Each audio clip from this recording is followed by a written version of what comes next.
Sorry. Give me like 2 seconds of silence. Give me 2 seconds of silence. Civility is a forgotten word. Yeah, you haven't forgot how to live with others, huh? Yeah. I'm not joking. It has changed my ability of conversation. Welcome to another episode of Classical Etc. I'm seated with Mitchell. You may be locked in a box. John Christensen. And We'll Tom change the way Mitchell, you- stop. Welcome to Classical Etc. You're in the studio with Shane Saxon. Welcome to another episode of Classical Etc. I'm seated with Mitchell, John Christensen, Tom Sculthorpe. And on today's episode, we are going to be giving a little teaser for Sodalitas sessions that each of you gentlemen are presenting. And actually, Mitchell and I are presenting ours together, which could be high comedy. Yeah. No, it'll actually basically be an episode of we're gonna have like a full crew there.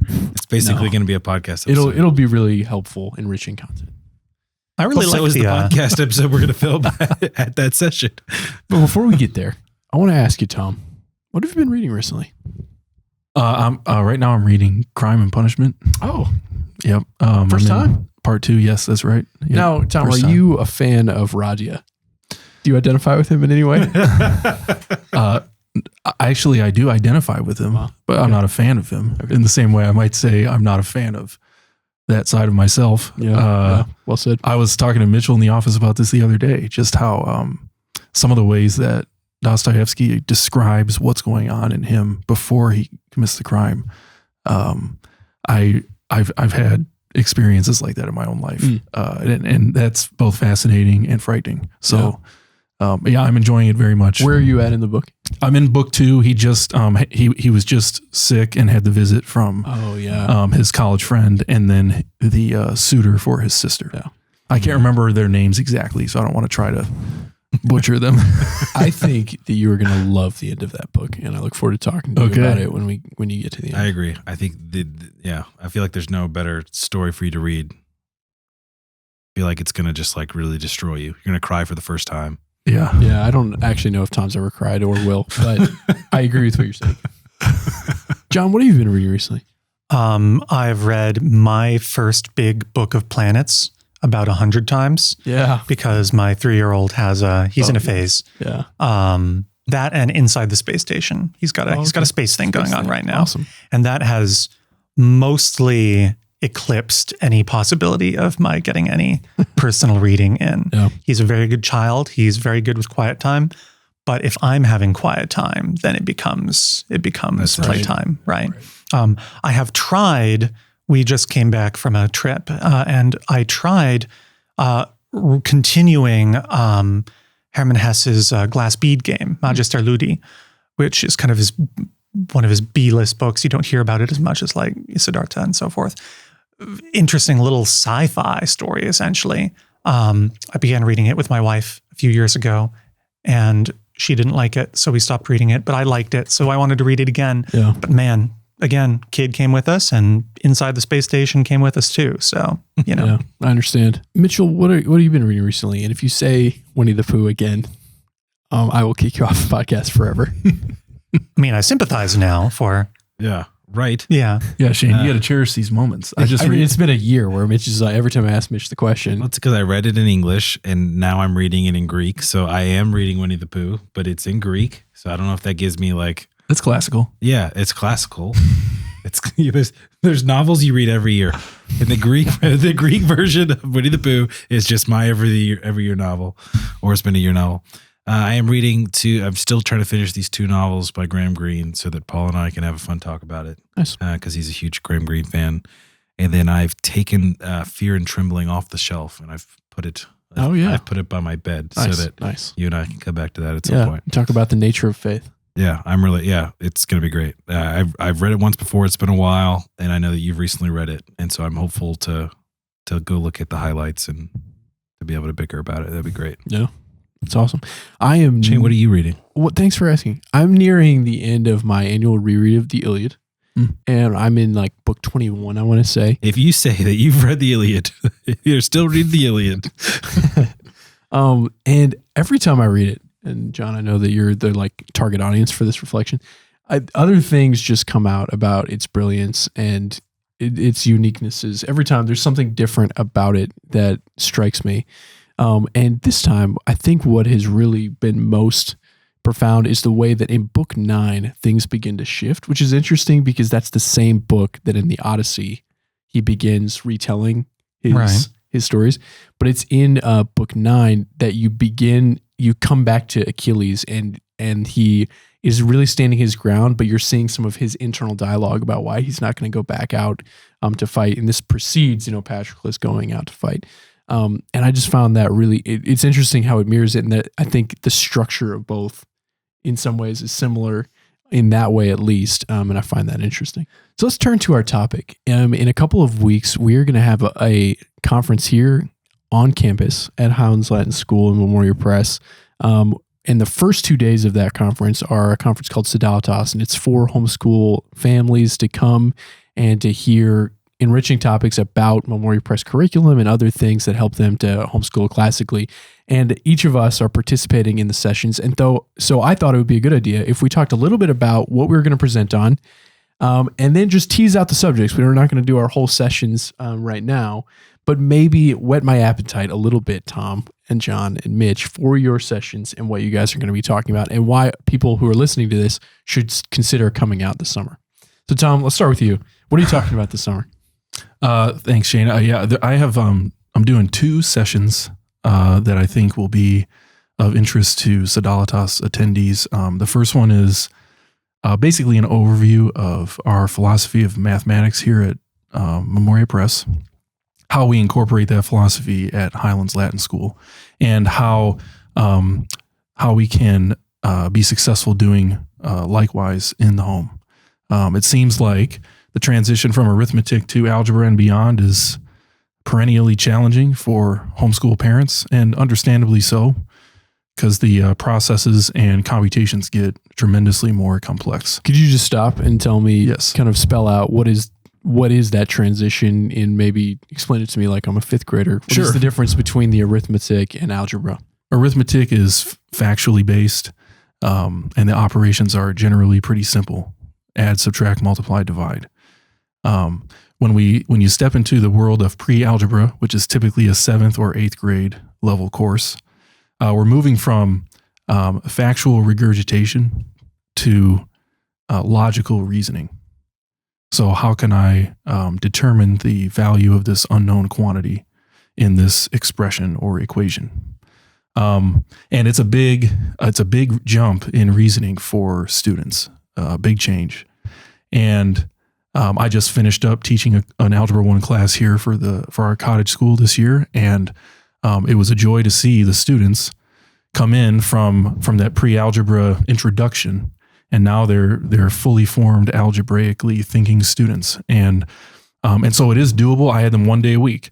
It is doable, and so what I'm going to try to do in that first session is help parents to understand what resources can help you to be successful, and how to think about the transition, how to help your student make it without frustration and without coming to the conclusion that I'm no good at math. And then the second session is actually on Wednesday. Correct me if I'm wrong, but Sodalitas attendees can... A lot of Sodalitas attendees will stay for Wednesday, which we typically would call our pre-conference sessions. And so that's on the registration for Sodalitas. You can choose to stay for pre-conference, and that's what you're talking about here. That's right. So I'll be doing a half-day session on algebra, and we'll be introducing our Memoria Press algebra curriculum that we are in the process of producing right now. We're editing it and proofing it. So I'll basically be teaching through our scope and sequence and explaining why we set it up the way we did, and giving a lot of classroom or homeschool room instructional tips and how to present this in a way that makes sense, how to bring students along, how to be successful doing that. So John and Mitch, feel free to jump in here if you have questions about Tom's session, but immediately it strikes me that you're going to be talking about kind of the philosophy of math. Do homeschool parents need a philosophy of math? I mean, there's so many different areas to cover. What is kind of the heart behind giving this particular session? Yeah, well, we want homeschool families to think about math like we do, and that entails, I would say, 2 main things. One is that we want to pursue mastery with our students, not just an introduction or a a toe dip in a lot of different skills or areas. And so we want to pursue mastery with students, and then we want to bring them to a point where they understand calculus. And I know that students don't like to hear that. A lot of parents don't want to hear that. But I'm here to tell you that it's doable if you start well and bring them along well. There's no reason why your student can't graduate with an understanding of calculus. And if you're thinking, well, why is that important? I would say it's because calculus is not just a mathematical discipline. It was actually, the culmination of a trajectory in Western philosophy, having to do with how can we describe the change that we see going on in our world every day. And Newton gave us the tools to do that. And I think it's a shame to graduate a student in a classically oriented curriculum or homeschool or whatever without learning at least the basic conceptual ideas of the limit and its application in derivative and integral. It strikes me that, is there anywhere else someone could get this kind of, are people articulating math philosophies out there? It seems like you see a lot of like exercises and workbooks and approaches and textbooks, but have you found other places people articulating and actually like K-12 math philosophy? I would say that I actually told a school rep this recently. The most important thing when it comes to teaching math at home, since we're talking Sodalitas, is consistency with the drilling in arithmetic. And then as you're moving into the more complex disciplines, it's consistency and repetition with the operations and the thinking patterns or paths that we're trying to teach you. Consistency and diligence in those things, which I know is a challenge for homeschool families because I am one. But what it comes down to is, are we going to do this right? And so, yeah, I think that philosophies are a dime a dozen. I'm not sitting here saying that the way we think about math here is novel. It's not, or is super special. It's probably not. It's a matter of can you apply it well in whatever setting you're in, whether it's at home, in a cottage school, or in a full-time school like Highlands Latin. I thought this was snake oil. I thought we just sort of like bought the book and kind of rubbed it on us. Absolutely not. Math. Nope. Well, I'll still probably come to your session. But John, we just gave all of the numbers people out there, all the, people who like math, a good solid 15 minutes. Take us through the other part of the brain. What's your session going to be about? All right. Well, I'll use your reference to the place of math in the history of Western philosophy to say that I'll be talking about Western philosophy. I have two talks as well. One, I'll be giving a course on upper school Latin. It'll be a shared presentation. I'll be doing it with Susan Strickland, and we'll be talking about basically how to switch gears after years and years and years of a grammar course to suddenly, we're doing translation now. It just goes from this highly structured, highly scaffolded process to a much more lateral, much more kind of exploratory process. And that's on the Thursday, I believe, of the teacher training conference. So the end of the week, we have a 2-day conference, Thursday, Friday, and that's where you're going to be giving the upper school Latin. And yeah, we're looking forward to that. I believe you. I don't remember the schedule very well. In any case, reading my emails. Yeah. In any case, so there's that. But probably the showstopper, the one that people are paying price of admission for, is Western philosophy in a nutshell. This was actually a recommended topic. This was recommended to us in the forum by someone who said, "Hey, we watch the podcast and we interact with the books that our kids are using, and hear these names and these concepts dropped as if we're expected to know them, right? As if, if I'm reading Dante, then I need to know something about Aristotle. Of course we know something about Aristotle, right? But we don't necessarily. So how can we have a primer on just the learning the ropes, the bare bones of what makes Western philosophy tick? And so that'll be me. I'll be walking through classical philosophy, obviously the pre-Socratics with your Epicureans and your Stoics. You have Plato himself, and then I want to talk a little bit about how that branches not just into proper academic philosophy, Aristotelian philosophy, but how that also turns into like Neoplatonism, where it starts getting a lot more theological and mystical and eventually just plain strange.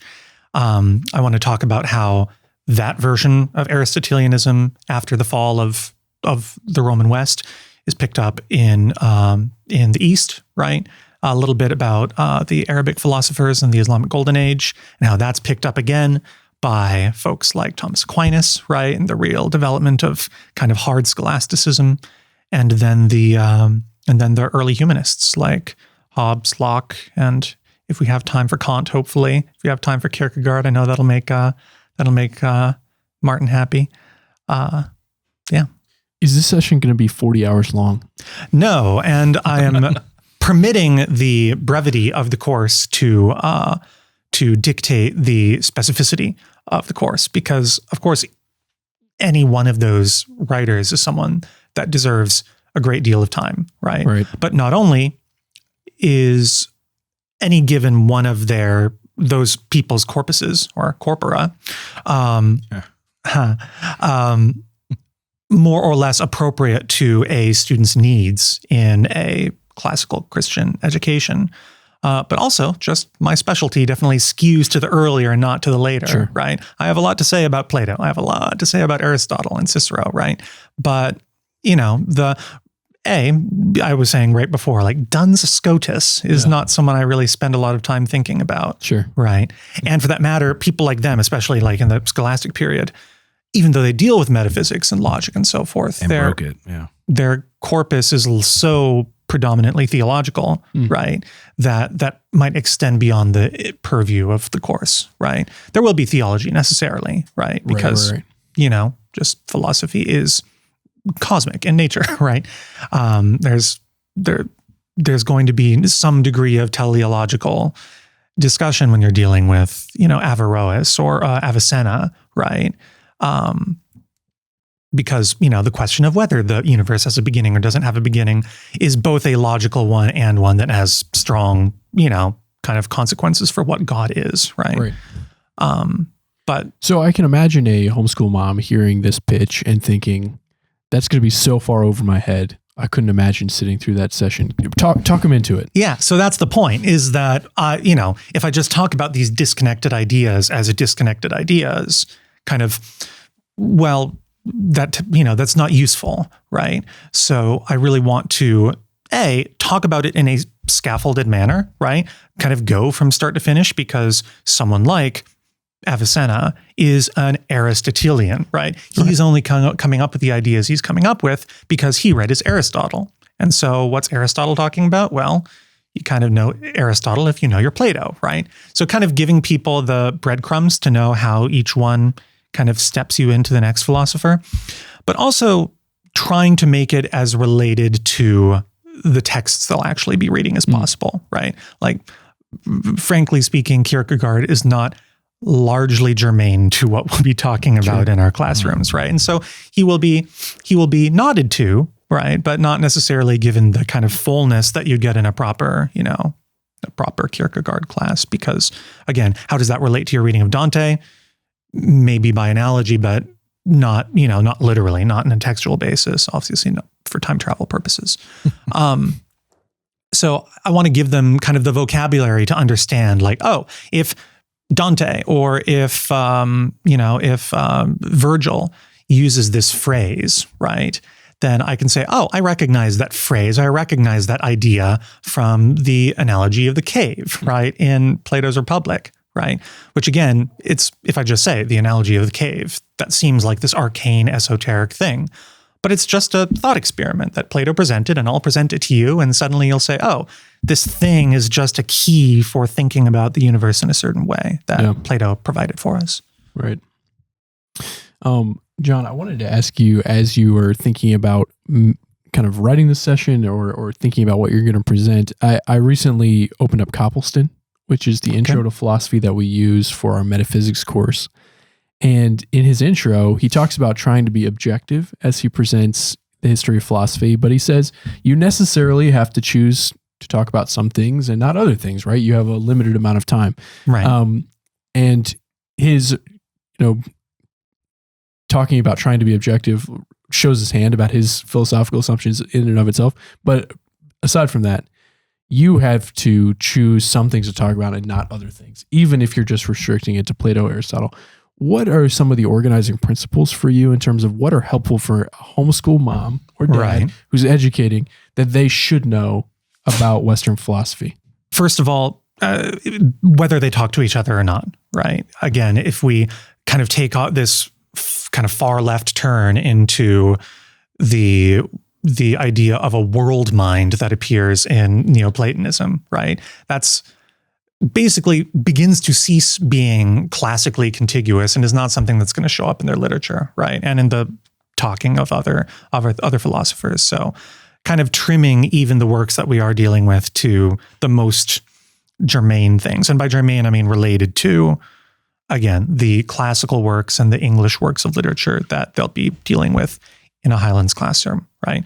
But also kind of necessarily giving them preferring or having a bias towards, this sounds bad, but kind of the pop philosophy side of it in a way, like the things that not only you ought to know as a parent or a student going into a book that might refer to Plato or Aristotle, but knowing what the world generally knows about Plato and Aristotle, right?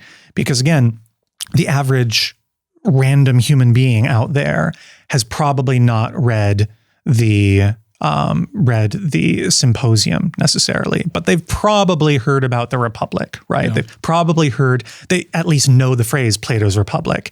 And, even if one isn't fully comprehensive of what the start to finish argument is of the Republic, because it's complex, right? Knowing kind of the high points so that you say, what's the Republic about? You can summarize it in a very succinct way or talk about things that characterize it. Even if you don't have the wholeness of it in your head, that's kind of my focus. What kind of tokens or what parts of these works don't just allow us to do dialogue with our books, but also with the world. No. So Mitch, let's come back around to you. You and I are going to be presenting. I got two. I think we're doing one together and I'm doing one on Wednesday. Oh. Well, you're doing Greek on Wednesday, right? Yeah. I'm glad you read his emails. Yeah, that's good. Yeah, you told me to do Greek on Wednesday. Right, and so that's for pre-conference. Right. For Sodalitas, tell us about our session. Yeah, so I as I understand it from your emails that I've read and keep track of, cherish, yeah, is that we're sort of two sides of a coin, and that coin is labeled like how we can support homeschooling families. Right. And so this on my side of the coin, I'm talking about as the principal of the online academy, as Memoria Academy. What does it look like to partner with us as an online school, and you as a homeschooling family? And we have a number of things that I think would be helpful to a lot of families who are committed to classical education, but just need help making that a reality. Maybe need access to a master teacher, maybe need, maybe they feel like they can't teach Latin, or maybe they feel like they can't teach science, or maybe, calculus is just a step too far, then, we've got a great group of teachers. We've been doing online education for, 16 years now. So we have a good way of doing it. And I always, and my goal is to sort of, is to tell these families that, the best way to picture Memoria Academy is as a partnership between us as a school, me as an administrator, and you as a family. So we have a sort of cottage school model where you're going to come to class 1 or 2 days a week. But then the rest of the week, that student is under the care and management of their families. And so, we're going to communicate expectations, and we're going to try to help your student be successful. And we're going to help you as a family be successful. But it really, the success of that student is going to depend upon a close partnership. And so by coming to Memoria Academy, you are not excused as a homeschooling family from needing to manage that. But what we can do is come alongside a homeschooling family, and we can partner with them to help them make homeschooling a reality. I mean, I think there are a lot of families who are really committed to homeschooling in the early years, but then as their student gets a little older, they still value the flexibility. They still value the ability to inculcate into the life and thinking of their children a certain ethos, but they're just having trouble with the academic side of it. And that's where Memoria Academy can be a great help to these families. So yeah, I'm looking forward to that time. That's the two sides of the coin. And did you want me to do another one on the Greek session, or? Yeah, go tell us about what you're going to talk about with Greek. I'm going to do like a whole day on Greek grammar. Wow. So it's actually a half day. Okay. They keep taking and taking, you know. They identify the things you love, and then they just keep taking. Yeah. So I'm going to do a half a day on Greek grammar, and we're just going to go through first form Greek. We're going to get a little bit into the grammar, but then I really want to just make sure that everyone attends knows how they can be successful, and so give them good tools on how to think about organizing that time when you're teaching your student Greek. A lot of this is going to overlap with how we do Latin, but I do think there's some Greek specific help that I'd like to try to help these families who are committed to Greek sort of understand and see. Tom, I'm going to put you on the spot here. Sure. You're a homeschooling dad. Yes. If you had to choose between Mitchell and John's session, which one would you attend? Oh boy. Just do it. Well, so I'll say this. So I saw John know you're disappointed. I saw John's session on the schedule, and I thought I have to talk my wife into going to that. Oh wow. Because I think it would be really helpful for her to, hey, when she's doing Famous Men of Rome, when she's doing Famous Men of Greece, my daughter just finished Famous Men of Greece this year. She'll just have a better idea, even if it's just a little bit better. Not anything on you, John, more on her, and it would all be very new to her. Yeah. But just have a better idea of some background knowledge of a lot of these things, I think would be great. And I think that she would be really interested in it. And then, but on the other hand, I taught for Mitchell for 2 years before I came on full time. And I can, everything I said about math, he's right when he says, if you're feeling like maybe you don't have what's necessary to help your student be successful in math, the Memoria Academy option is an excellent one. I taught Algebra 1 and 2 for 2 years, and I had most of my students were highly successful, and they were the students whose families were involved and understood the partnership aspect, and whose students were diligent and did the work that I assigned. So with all that said, I think that where my children are right now, you're going to go to the Greek session. I personally would love to come to the Greek session. No, I think that John's session is more likely for my wife, because my kids just aren't at the point yet where I think Memoria Academy is at play, because my oldest is just breaking into 7th grade here in the fall. That's fair. Thought maybe I could stir up some contention. Let's end with this. There was no conflict because he made the right choice right away. Let's end this way. I want to give you each a 20-second opportunity to pitch why everyone should come to your session. Shane, we were just talking before the show about how my try at this was a disaster. No. Now it's perfect. Mitch, we'll start with you. 20 seconds. Let me just say that my session is not for everyone. If you would be helped to learn more about how the online academy, Memoria Academy, can partner with your family, we'd love to see you there. And if you'd like to learn more about Greek, which I know is not going to be everyone, but hopefully there are a few people out there that are trying to incorporate that in, then we'd love to have you there too. John? He was doing the exclusivity angle, right? It's right. just us, not everybody, right? Reverse psychology works every time. Yeah. My talk is for everyone. The whole idea here is taking a challenging and forbidding topic and rendering it into terms that are not just easier, but are sensible, and sensible especially with respect to the books they'll be reading. Not just can I answer a question about this, but can I recognize, just the way that Plato talks about things, right? Can I recognize the way that Thomas Aquinas talks about things? And that's a great way to think about the world. And I will show you that vocabulary, that language. Tom?